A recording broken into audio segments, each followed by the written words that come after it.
अजय जी, आज नैना जी ने भरा है अपना नामांकन, पहले तो इस पर क्या कहना चाहेंगे आप? चुनावी प्रक्रिया है, कौन करो तो सबको पूरी करनी होती है। आज हमने भी पूरी की है। क्या लग रहा है, माहौल कैसा है हरियाणा में? माहौल तो प्रदेश की जनता ने तय करना है। प्रजातंत्र में हर चुनाव लड़ने वाला उम्मीदवार यही उम्मीद करके चुनाव लड़ता है कि मैं जीतूंगा। फैसला तो प्रदेश के लोगों ने लेना है। तो उम्मीद होती है कि विश्वास। मुकाबला किससे मानकर चल रहे हैं आपकी हरियाणा में? किससे? मुकाबला तो जो चुनाव मैदान में है सब सही है। फिर भी पहले दूसरे तीसरे में कुछ आकलन तो होगा। आकलन करना आपका काम है। आपने उम्मीद की बात करी, विश्वास कितना है? विश्वास है तभी चुनाव मैदान में है ना। सर, जोगीराम ने बगावत की है, उस पर क्या कहिए? बगावत जो करेगा उसके खिलाफ एक्शन लेंगे। कब तक उम्मीद करें? तो क्या चुनाव के बाद ही होगा ये? चुनाव के बाद क्यों होगा, प्रक्रिया तो शुरू है, उसके एक्शन लेंगे तुरंत। किस तरह का एक्शन हो सकता है, क्या रहेगा प्रावधान? भाई, किसी भी पॉलिटिकल पार्टी का आदमी दूसरे का स्टेज शेयर नहीं कर सकता राजनीतिक दल में। कोई फिलहाल नोटिस वगैरह भेजा है तो ये भेजेंगे नोटिस, बताया ना। सर, अब की बार 400 पार बीजेपी कह रही है, 10 की 10 कह रही है, क्या रहेगा?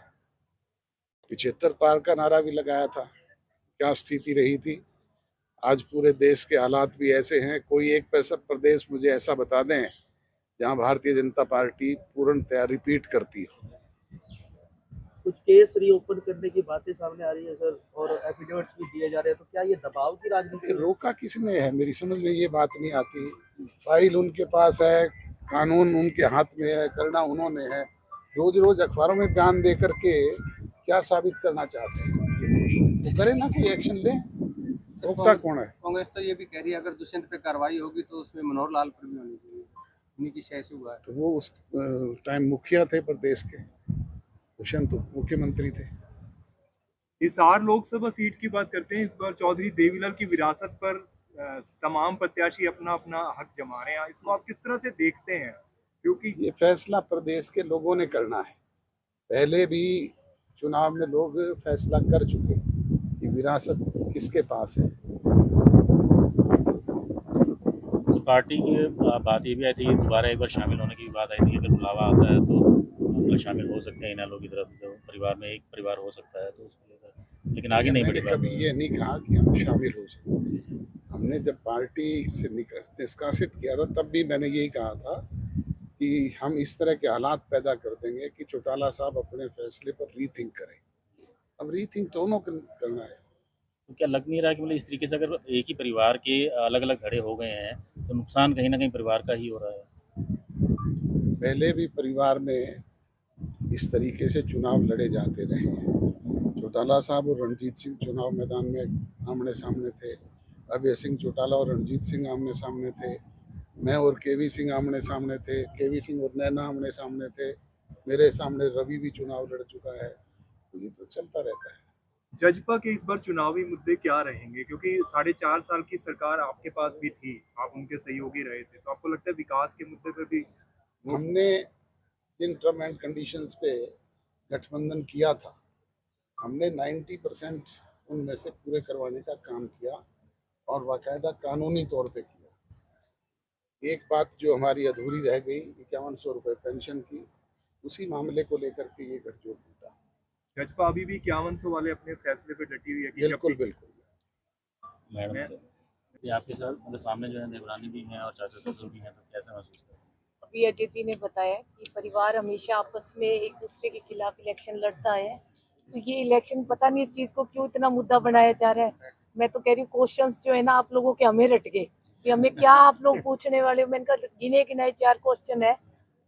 परिवार खड़ा हो गया, किसान आपकी बगावत कर रहे हैं, और तीसरा और चौथा और मैं बता दूं, इससे फालतू मतलब कुछ नहीं। पहले भी अजय जी और रवि लड़े हैं, चाचा जी और पिताजी आपस में आमने सामने लड़े हैं, और मेरे सामने भी मेरे काका ससुर जो डॉक्टर केवी सिंह थे उन्होंने इलेक्शन लड़ा था डबवाली से। तो ये शायद कोई नई चीज नहीं है। इसमें क्या रहा है, क्योंकि जैसे अगर सत्ता में हम शामिल रहे हैं पहले, अब सत्ता से अलग हो गए हैं, तो जनता उसको किस तरीके से देगी? क्योंकि पहले जब वोट दिया गया वो सत्ता के खिलाफ ही दिया गया, बीजेपी के खिलाफ वोट दिया गया था, लेकिन आप बाद में शामिल हुए, लेकिन अब दोबारा खिलाफ हो गए, तो जनता ऐसे कैसे देख रही है? सत्ता के खिलाफ ठीक है, उन्होंने कहा था 75 पार, वो हमने कहा था जमुना पार। तो विरोधी नारों के साथ हमेशा पार्टियां जब लड़ती हैं तो एक दूसरे पर आरोप प्रत्यारोप और नारे चलते रहते हैं।